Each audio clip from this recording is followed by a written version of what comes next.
Sorry, it was a bit of a vague title and might be misleading. I'm not here to talk about unity between our two organisations. You had your chance during the miners' strike.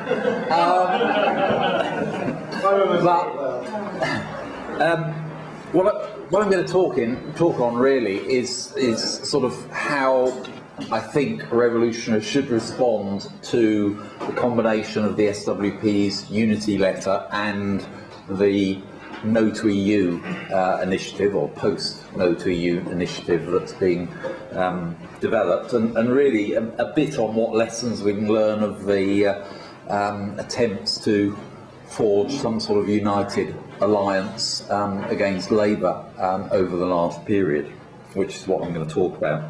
Because I think we should start off by saying that it's quite clear the SWP is not talking about revolutionary unity amongst revolutionary groups. It's actually talking about an electoral alliance, in which the general election is obviously focusing the left, and obviously neither are the core groups of the No to EU campaign talking about revolutionary unity.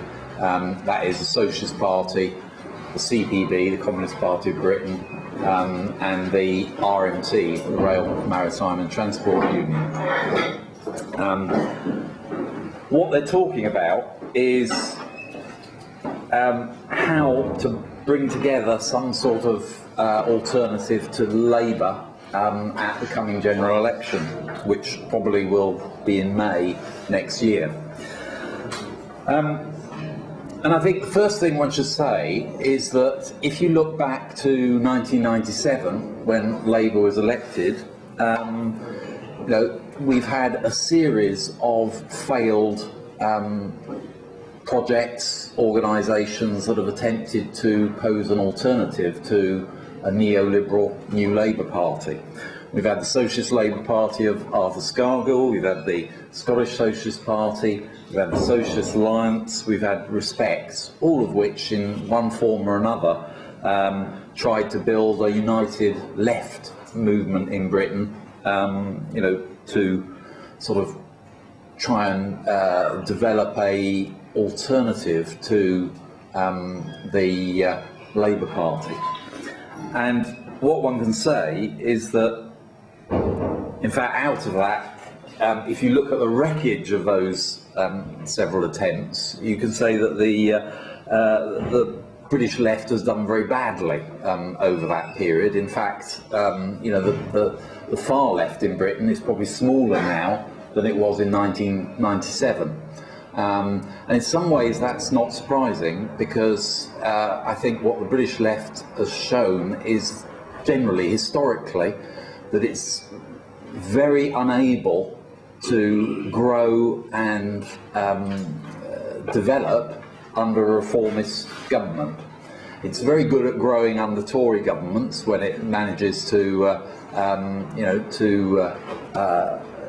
join in with the anti-Tory struggles and has generally grown. But even if you go back to the Labour governments of 74, 79, in fact the British left went into a period of crisis in that period, because it couldn't manage to develop a political alternative to a very strong and well-rooted reformist party, not just the Labour Party itself, but in the trade unions and in the trade union leaders. So I think that's probably one of the things that we should perhaps discuss why that is the case. I spoke at a debate with the Alliance for Workers' Liberty. They had a debate at their school with several organisations, including the Alliance for Green Socialism that was part of No to EU. And I said that permanent revolution actually comes at this question from a different angle. And the different angle is that we're not obsessed with electoralism. And one would have to say that over the last 10 years, the British far left has become completely obsessed with electoral politics and standing in elections. And it's become obsessed with it from a reformist point of view. And I think if you look at the election of George Galloway, as a reformist, supported by the ostensibly revolutionary left. If you look at, for example, the Socialist Party and how it gets elected, often good militants from its organisation as councillors, and it has, I think, 4 or 5 councillors in Coventry and Lewisham. And our experience of those councillors, for example, in Lewisham, our comrades were involved in leading a struggle to stop a school being transformed into a possibly academy, whatever, but it was about moving the school, and the kids were being bused to an alternative site, and we led a roof occupation there along with a parents' organisation. And it was very instructive that the 2 Socialist Party councillors in Lewisham had to be dragged kicking and screaming into that particular struggle. And the first thing they said was they weren't going to set foot on the roof, they weren't going to be identified with the campaign, because that would likely jeopardise their position on the planning committee of Lewisham Council.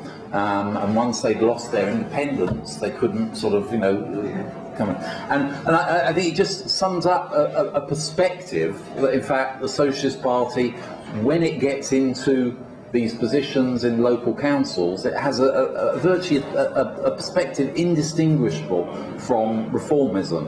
In terms of its electoral strategy.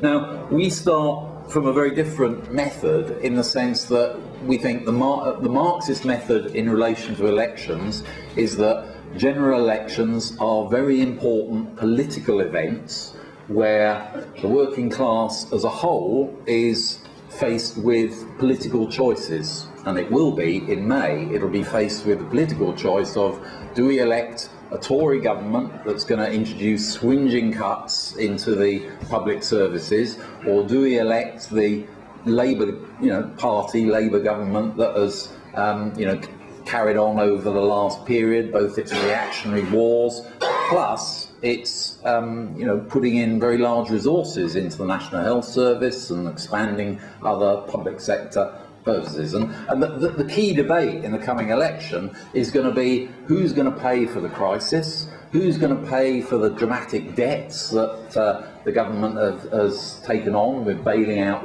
the banks, the billions and billions. And you can already see it in the press, where the whole ruling class media argument is about, we've got to pay off these debts, and we've got to pay off these debts by cutting back on public expenditure. So those big political issues of what's the alternative are always posed in general elections, and that's why Marxists intervene in those elections and why they're so important, because they allow you to raise very general political programmes, alternative socialist programmes, alternative socialist action programmes to what the bourgeoisie and the bourgeois parties are actually putting forward in elections. But the real purpose of those elections is not to get elected, as it isn't in municipal elections. The real purpose for Marxists of intervening in elections is to build local campaigns, if you're supporting class struggle candidates, to build a revolutionary party by recruiting people in those campaigns to a fighting campaign, or build up a network locally that can carry on the fight after the elections.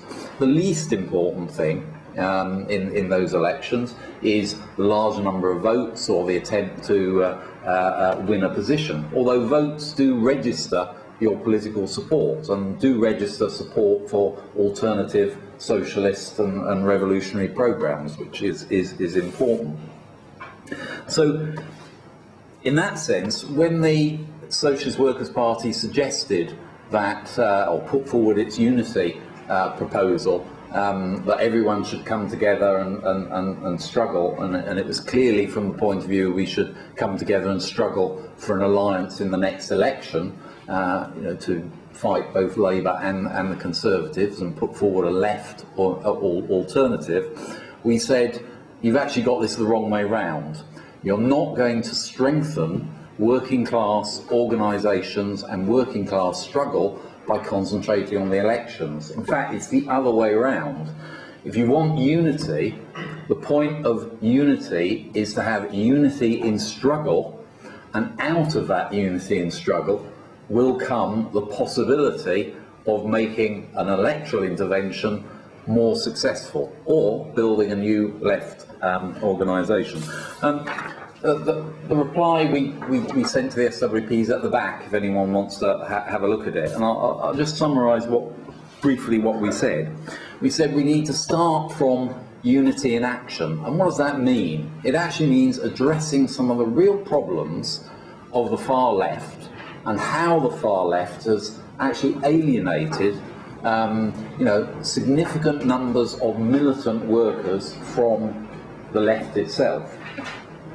And if we take, for example, the National Shop Stewards Network, that was a very good idea that came from the RMT, where the suggestion was that we organised a national network of shop stewards who could actually sort of try and coordinate action and support for each other in struggles against New Labour, against privatisation, in the post and whatever. What it's been turned into is a completely sort of annual event. In fact, the last one, very much a Socialist Party sort of shop window of how marvellous the Socialist Party is, which won't take resolutions, won't take action, does nothing between conferences. In fact, Mark Hoskinson, who's a member of Permanent Revolution and Secretary of Liverpool Trades Council, they're up there, they're organising a demonstration around the TUC, and at first the Socialist Party that now runs the National Shop Stewards Network wouldn't even allow a motion calling for support for that demonstration, to the TUC in Liverpool. And their argument was, the National Shop Stewards Network doesn't take resolutions. It's not the sort of organisation that takes resolutions, i.e. it's turned into a complete sort of meaningless organisation in terms of organising struggles. And when you think of the occupations at Vistian, the occupation at Vestas, the various struggles in the post office going on at the moment, the National Shop Stewards Network could be a vital organisation to mobilise the left and shop stewards and militants in an organisation that could actually strengthen struggles. But the fact that it doesn't is no accident. It actually reflects the left. And similarly, if you think of the recently launched Right to Work organisation, again, it's the Socialist Workers' Party front organisation that claims to fight against unemployment. And everyone knows it's the Socialist Workers' Front organisation. And then you've got the Youth Fight for Jobs, which is the Socialist Party's front organisation for youth unemployment. Now, both of these things are excellent ideas. We do need a fighting organisation for the unemployed, and we do need a fighting organisation for unemployed young people. But as long as they remain purely front organisations for, two left groups, that basic main aim is to recruit to the SWP or to the Socialist Party, then they become actually obstructions to fighting youth unemployment and obstructions to fighting unemployment, just as the NSN has become an obstruction to building a rank and file network that supports workers. Again, we suggested that the United, the UAF, the organisation that campaigns against fascism, should actually be controlled by its rank and file organisation, should be much more responsive to the organisations locally that are fighting the BNP, should actually be a democratic organisation as opposed to what it is at the moment, a very small clique of individuals and trade union worthies who basically want to make sure it doesn't actually damage the reputation of the celebrities and trade union leaders who are on it.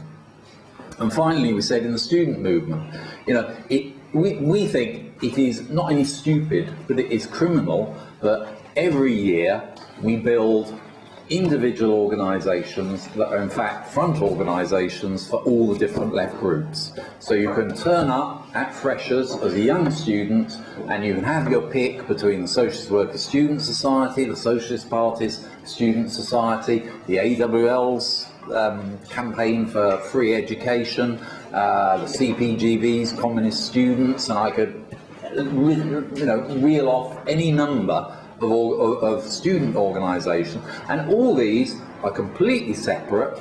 They're purely recruiting organisations for the and everyone recognises this by the time they've been in the university for 6 months, and they actually, far from helping the struggle, actually work against it. And we said, well, why don't we, what we had, those of us who came into politics in '68, when we went to university, we went into the Socialist Society. The Socialist Society at Birmingham University, that I was a member of in 1968, had 300 members, had meetings of 120, and within those societies, sort of the revolutionary left groups worked, discussed, debated, and did their own actions outside it, but within the universities, the Socialist Societies were very effective organisations. In Birmingham, we organised big mass demonstrations against Enoch Powell at the time, in terms, and it all went through the Socialist Society. So what we're saying, actually, is if you really want unity in action, the SWP, then we should start by cutting through some of the awful sect-like behaviour of all the groups on the British left. That is something I think that, it is an unfortunate fact that the British left is very good at sect building and very bad at building united struggle for the working class. And I'm not saying the British left is unique in this, but the British left is actually very good at it. And I'm not saying this sort of from a point of view of, we've never done it in permanent revolution, we've never done it in workers' power. I think workers' power was very similar to all the other groups in that respect. And I think it stems from a real problem. And the real problem is that the British left groups start from their interventions, not from the point of view of how can our intervention actually help the working class struggle, how can it help to build the working class and its opposition to capitalism, but they actually start from the point of view of how can we intervene in this struggle to build our own organisation. And in part that is internalised by the idea that, well, we have the correct politics, we have the correct programme, and therefore unless we come to the head of the working class struggle, it will all be a disaster and the revolution will never happen. And therefore, when you go to strike, standing as an outsider, standing as a worker on strike, it must appear absolutely ludicrous that here you have 4 or 5 groups who all arrive on the picket line, all with their own papers, all with their own bulletin, all with their own strategy, all trying to get you off to sit on one of their platforms, on their meetings. Yet we know as socialists that really in that strike the difference between the 5 or 6 different socialist organisations intervening would be absolutely negligible in terms of how we would actually say this strike should be won or helped or whatever. And in some ways, if you go back to 84, 85 and the great miners' strike, the miners' support committees actually managed to do that in a relatively non-sectarian way, but only under the hegemony of the National Union of Mine Workers, where they actually provided support as a, bringing all the left together to support the miners' strike. And I think that's something that we ought to remember and try and revive in terms of strike action. So, in fact, what we're saying is that we won't get united action and strengthen working class action in the next period unless we get bottom-up action in the working class and unless we put aside some of our sect-like behaviour which infects the whole of the British left. And I think, how long have I been going? About 20 minutes. 20 minutes, all right, yeah, fine. And I think that's actually part of the lessons of the Socialist Alliance, the SSP, etc. Because I think there's no doubt, looking back on the Socialist Alliance, for example, I think there's no doubt that had we been more careful with the Socialist Alliance, had we not driven the Socialist Party into a corner, which we did, and I was part of it in Workers' Power, had we not driven the Socialist Party into a corner, we wouldn't have lost the Socialist Party from the Socialist Alliance, because that was an argument about federalism. It was an argument where the Socialist Party was saying, we're part of the Socialist Alliance, but we're basically refusing to subordinate our politics and activity at a local level to the politics of the Socialist Alliance. And I think when it came to it, I think we could have probably worked out a compromise, but we didn't. Actually, what we did was steam ahead, and we sort of lost the Socialist Party, and that really was the beginning of the end. It wasn't the only reason the Socialist Alliance was a failure. The major reason was there was very little trade union struggle in that period, despite a right-wing Labour government. And that in itself was due to the fact that trade union bureaucracy in Britain is absolutely wedded to the new Labour government, and still is, and is a real block on the rank and file struggle. Trying to build a socialist alternative to Labour in a period where the working class is largely quiescent. That's not to say there weren't struggles, but if you look at the strike days lost compared to the 70s or 80s, it was a dramatic sort of downturn in struggle, is very difficult, and I think we probably should have recognised that. I suspect, I don't know the ins and outs of the Scottish Socialist Party, but I suspect with a bit of give and take, goodwill, placing the importance of keeping the Scottish Socialist Party together, they could have worked something out within the within what was a very apolitical split in the Scottish Socialist Party. And I think, in one sense, I think we are all over polemical in terms of the way we approach each other on the British left. We're over polemical and hair splitting in a way that only groups that are distant from the working class tend to be. Look at the American left, it's a perfect example. The further you are, the less rooted you are in the working class, the more polemical, the more over polemical, the more hair splitting, the more you exaggerate quite minor differences into great sort of separated differences, and I think that's a real problem. And one can add to that a rather self-important and egotistical leadership in most of the groups, and one shouldn't forget that as a problem. And I think that is possibly also related to the fact that many of these groups have to recruit large numbers of members to keep their full-timers in work. That gives the full-timers a particular sort of hackish, predatory approach to struggles and recruiting members, and it's a sort of constant, desperate, activity to keep the group afloat. But that's probably a more minor question. Now, does that mean that I think political differences are unimportant? No, I think political differences are important, and they will work themselves out. But I think as long as the left groups isolate themselves from the working class, and often by manoeuvres, over-polemicism, sort of attacks on each other, it alienates sort of exactly the people who we should be trying to win, i.e. the most militant sections of the working class, who see very little sense in it in terms of what's going on within their workplaces and within their struggle.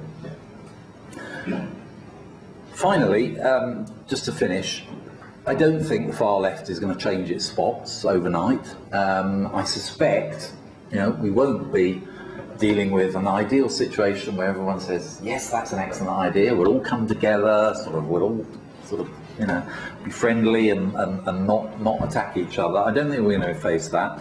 I think we're going to be faced with a new electoral alliance led by the CPB and the RMT that is going to be a very nationalistic electoral alliance like the No to EU was in the EU election, that's going to be, in support of British industry, in support of import controls and exchange controls, against the free movement of labour across Europe, or at least uncommitted to whether it supports it or not.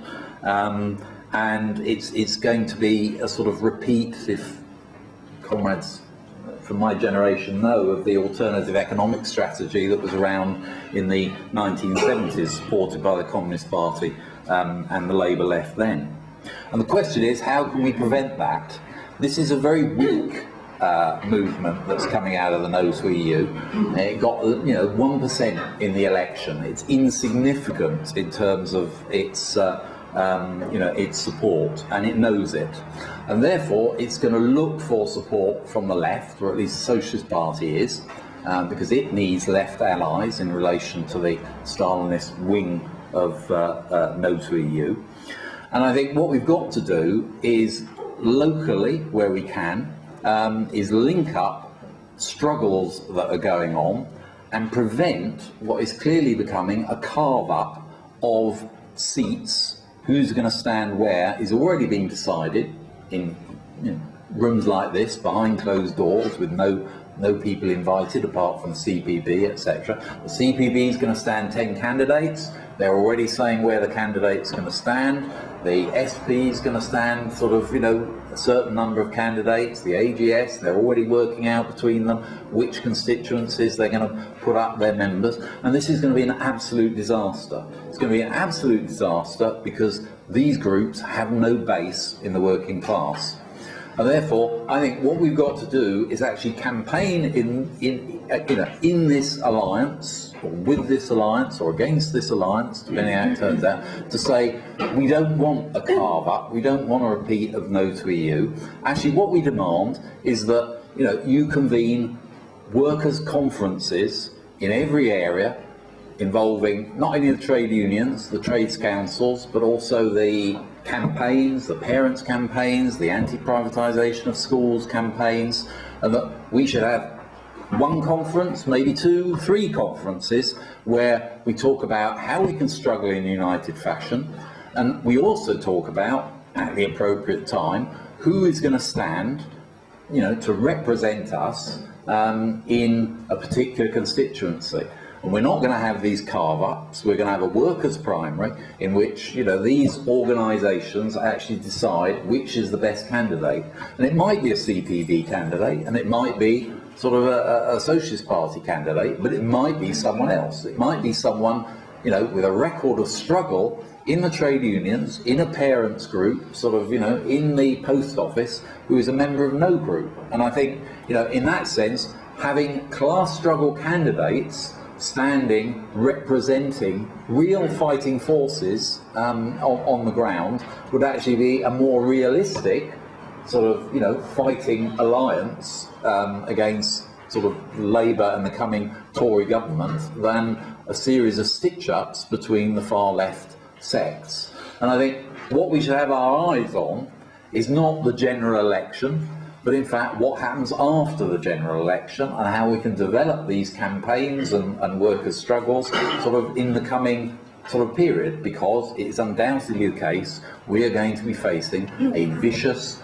anti-working class cutting Tory government come May, and all the things that the workers value, like a free NHS, etc., are going to be under attack like never before, because these debts are going to have to be paid off, and the bourgeoisie is determined to make sure that the working class is going to pay the price. So I think that's what's at issue here, and it's a very important issue for the left and the workers' movement.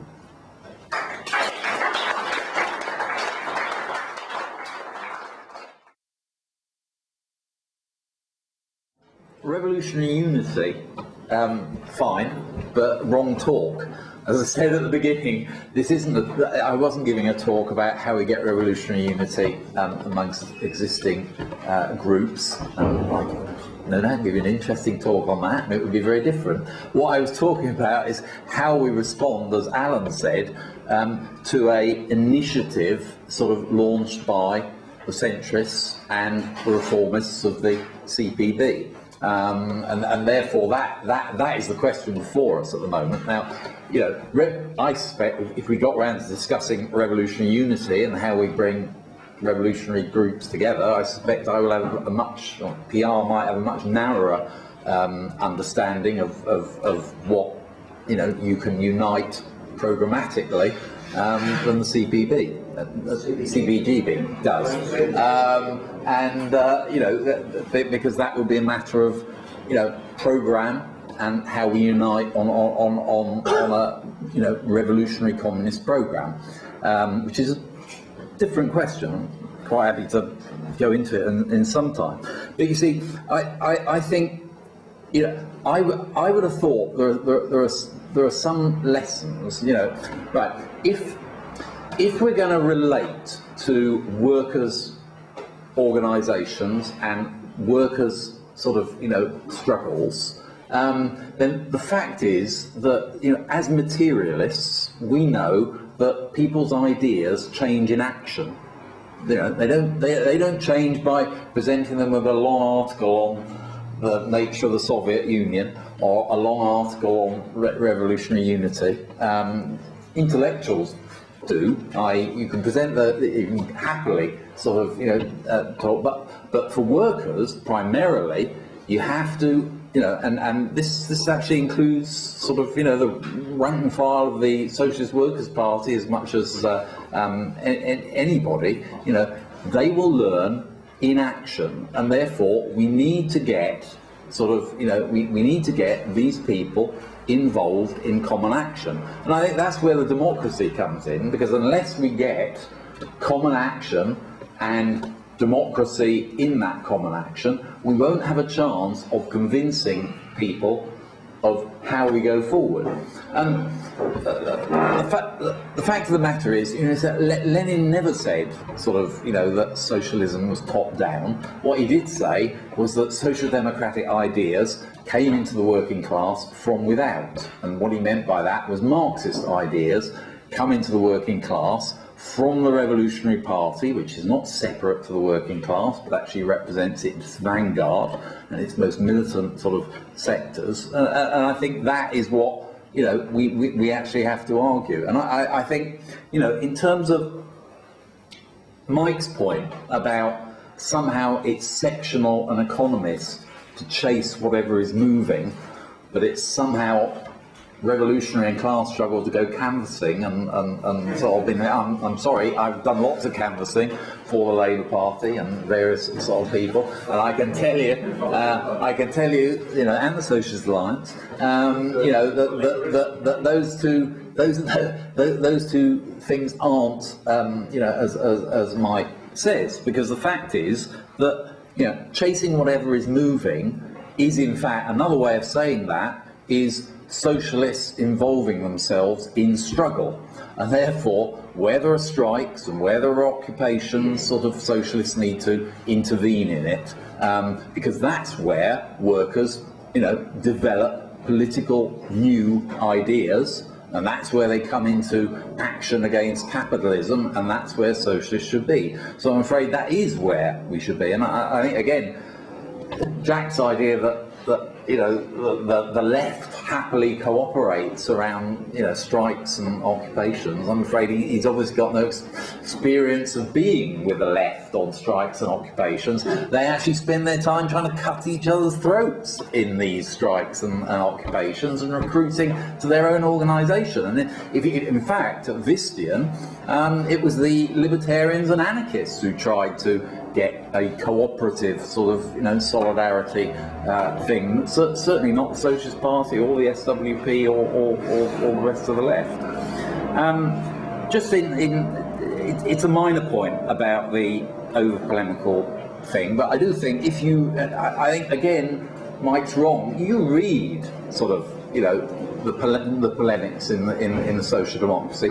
If you read Luxembourg's sort of mass strike, if you read Luxembourg's sort of reform or revolution, if you read her critique of the Bolshevik Party, you won't find sort of, absolutely ridiculous polemics. What you find is very reasoned arguments. And to be honest, I know the Latin American left, and the Latin American left is full of the most vitriolic, over the top, ridiculous sort of polemics, and that helps no one. Actually, it absolutely helps no one, because what it does is it raises very minor sort of matters. And when everybody laughed when Boris Kagarlitsky talked about how the Russian left sort of produced statements and denounced each other and whatever, that is exactly what you don't want in terms of how we move forward, because it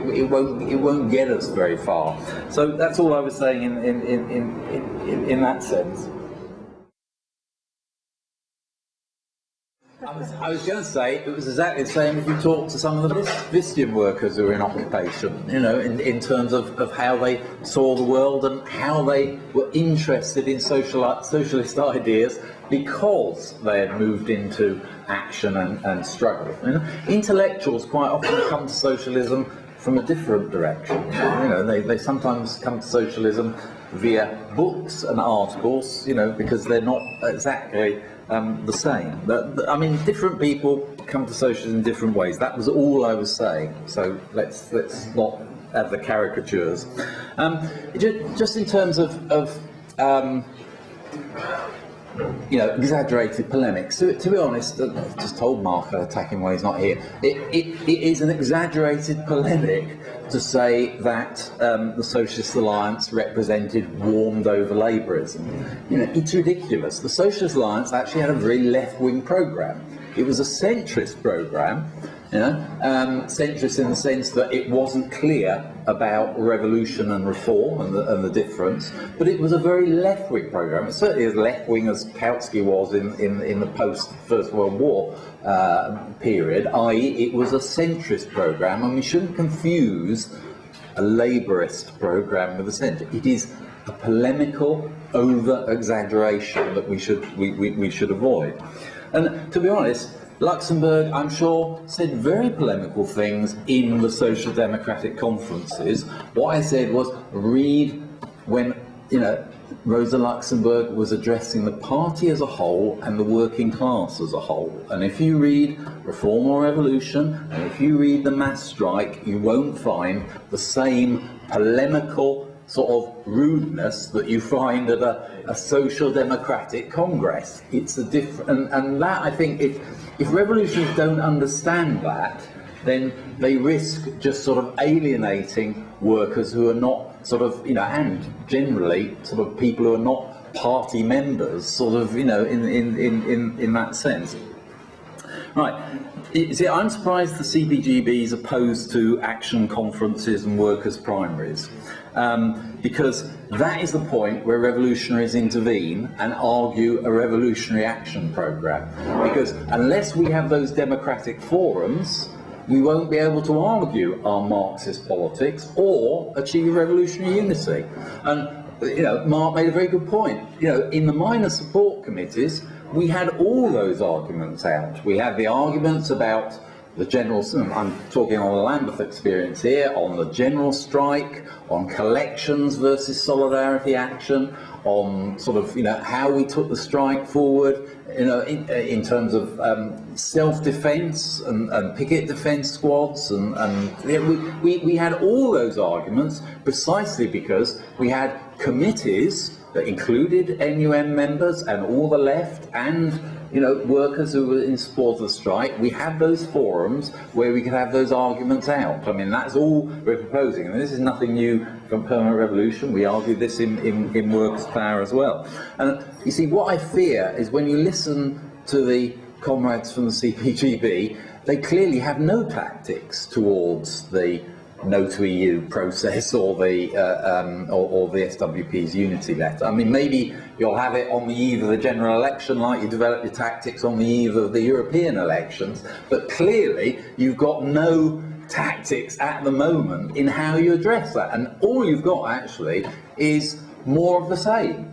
No criticism of how the left, plays, reacts, does. All you've got, I mean, sorry, I could be cruel and say all you've got is a warmed-over version of the campaign for a Marxist party, and look where that got you. And so I think we do actually address the question of revolutionary unity. And if you look at the end of the letter, you might say it's a bit obscure. But what we say is, if we have such a change of attitude, activity, and outlook on the left, then we could actually, in struggle, build a new left, without all the problematic areas, of manoeuvrist and sectarian behaviour and whatever. And out of that, we would actually be able to develop a new socialist movement, by which we mean a new Marxist movement. But in fact, unless you tackle,